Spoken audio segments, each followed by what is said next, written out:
Hello, Aquarius, Sun, Moon, Rising, and Venus signs. Kamusta kayo? Sana po ay nasa mabuti kayong kalagayan. Welcome back po sa Star Tarot.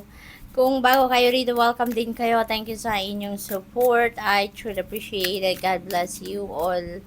Aquarius, pauna mensahe po ninyo, Nine of Wands. Ayan, so, never give up. Aquarius, never give up. No, you may need to do some kind of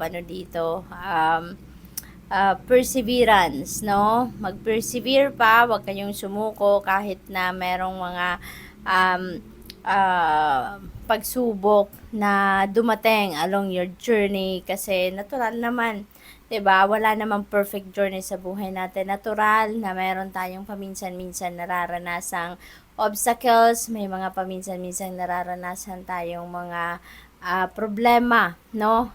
Along our life's journey. Pero hindi yan dahilan para tayo ay sumuko. Hindi yan dahilan para tayo ay mag-give up. Hindi ba?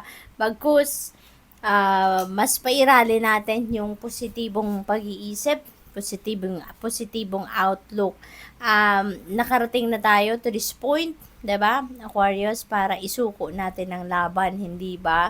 Maaring marami na din kayong oras, panahon, atensyon na binigay dyan, binuhos dyan, resources, 'di ba, pera. Kaya sayang naman kung nigi-give up nyo, sayang naman kung hahayaan nyo na lang na mawala ang mga yan, hindi ba? Kaya don't give up, okay? Continue to persevere, stay on track, pasasaan ba, at kukuha nyo na yung inyong tagumpay. Alright?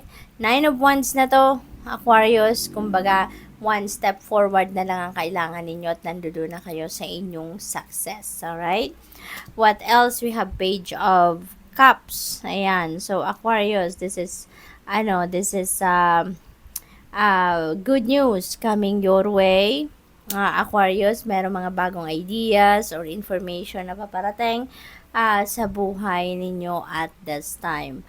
At maaari din na yung mga balita rin na paparating sa inyo dito could also be related naman sa mga iba't ibang opportunities, or maaaring meron dito mga invitation din para sa inyo na invitation para sa isang okasyon, no, or celebration, no, social gatherings, maaring may mga ganon din ang ganap dyan.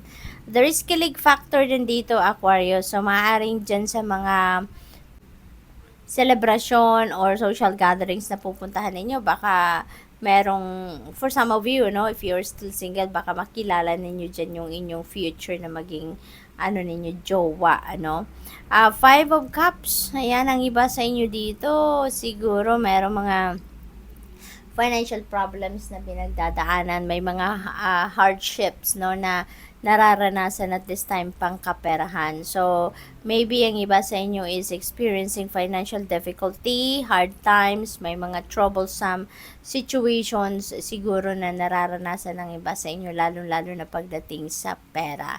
Pero wag kayong mag-alala, no? Never, never, never ever think of any negative thought, kasi lalahanin natin na wala namang problemang hindi nasusolusyonan. Kaya ang mas maganda, instead na mag-isip tayo ng problema, instead na mag-focus tayo sa kung ano man ang problema pinagdadaanan natin, isipin natin kung ano yung magiging or magagawa natin para masolusyonan ang ating problema. Okay? So, let's think of a possible solution sa ating problema. At wag na wag tayong mag-iisip ng negatibo, kasi alam naman natin na yung thoughts natin are very powerful. So, kung nag-iisip tayo ng problema, mas marami pang problema ang ma-attract natin towards us. Kaya mas maganda doon tayo sa positibo, doon tayo sa solusyon para yun ang ma-attract natin towards us. Okay? So, what else? We have Two of Swords. So, there is a decision making dito na kinakaharap ninyo, pero maaring related yan sa pera, no? Maaring related yan sa pagmamanage ninyo ng inyong kaperahan sa ngayon, no? Maaring merong mga decision dito na kailangan kayong pag-isipan, no? at hindi pa kayo nakakapag-desisyon, maybe because you are torn, no, between choices. Alin ba yung mas makakabuting gawin? Alin yung mas magiging maayos ang aking sitwasyon? So, maaaring gano'n. So, kapag ka gano'n, ano, na medyo lito kayo, maaaring maraming impormasyon tuloy ang hawak ninyo at mas lalong naguguluhan kayo, atras muna kayo ng konti. Step back muna kayo ng kahit saglit lang from that at magmuni-muni kayo, no?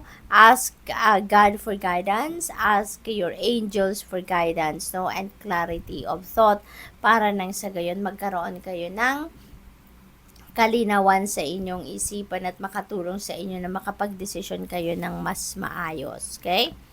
What else? We have the moon energy. Dito sa moon energy, this is intuition. Okay? You may need to listen and follow what your intuition is telling you kasi maaaring meron kayo ditong mga divine guidance na pinapadala sa inyo ang universe to help you para ma-figure out ninyo kung paano ninyo ina-navigate ang inyong mga current situations. Alright? Maaari din na may mga panaginip, no? Kayo, Aquarius, na pinapadala sa inyo ang universe, and that is yung panaginip na yan naglalaman ng mga impormasyon, inspiration para din na makatulong sa inyo sa inyong mga sitwasyon. So, mahalaga na isulat ninyo, no? Write them down on paper kung ano man yung inyong napanaginipan. Ano yung mga elements na nakita ninyo sa inyong panaginip, kulay, mga tao, or kung ano pa, no? Yung natatandaan ninyong nilalaman ng inyong panaginip, write them down on paper. And i-google ninyong lahat yan kung anong symbolism ng bawat elemento na yan kasi that is your guide, no? Guidance yan sa inyo ng universe, makakatulong yan para sa inyong mga pagdedesisyon sa buhay or kung ano yung mga path na dapat ninyong tahakin sa ngayon, ano? So, good luck to that. Possible din na ang iba sa inyo meron desisyon talaga na kailangang pagdesisyonan sa ngayon or harapin sa ngayon, pero tama yan na magmuni-muni muna kayo, mag-isip-isip muna kayo because yung sinasabi ng moon energy na there is ang tawag dito yung bang yung basehan ng inyong pagdedesisyon is hindi pa klarado sa inyo, hindi pa malinaw. Kaya kailangan talaga na wag muna kayong magdesisyon until mahanap na ninyo ang clarity. Okay? Kasi baka pagsisihan nyo lang yan sa huli. Kaya wag kayong magmadaling magdesisyon sa ngayon kung anumang bagay na yan. No? Para nang sa gayon, hindi kayo magsisi or para kayo ay talagang makapag-isip kayo ng desisyon na makakabuti para sa inyo at sa inyong sitwasyon. Okay?